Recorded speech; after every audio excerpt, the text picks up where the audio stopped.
Strayed Lights is a third-person action-adventure game and the debut title from Embers, set in a primordial world composed of light, shadow, and nature.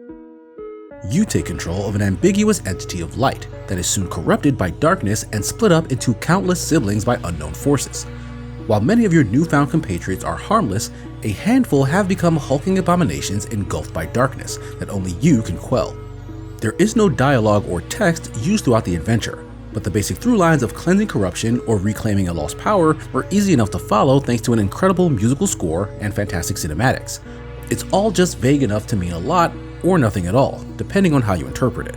You'll travel through a hub world that branches into a few domains and meet friends and foes alike. You and all the other creatures in the game can switch between blue and red states that serve only to complicate the parry-based combat.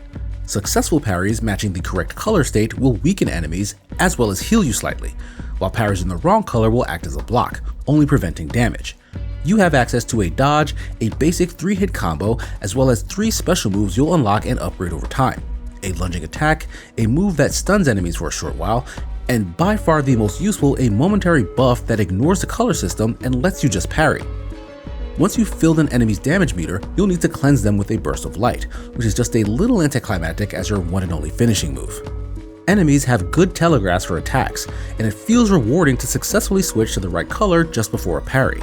But there are a total of about 4 or 5 enemy types, and very little changes between encounters over the roughly 4-hour playtime. I will say that boss fights achieve a high level of spectacle, and feel like they received a lot more development effort than the repeated fodder enemies dotting the disparate landscapes.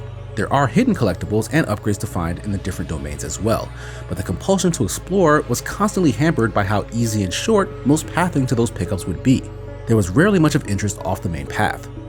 It's clear a particular amount of attention was paid to the parry combat and boss encounters, and I happen to be a sucker for both of those things in games. There are the beginnings of a much more interesting defensive-heavy combat system that could turn the parry mechanic into its own metagame, but at present it feels incomplete. Strayed Lights instead leans on the merit of its gorgeous art direction, beautiful music, and well-choreographed boss cinematics, which may be enough for some, but leaves the core of the experience feeling a bit empty.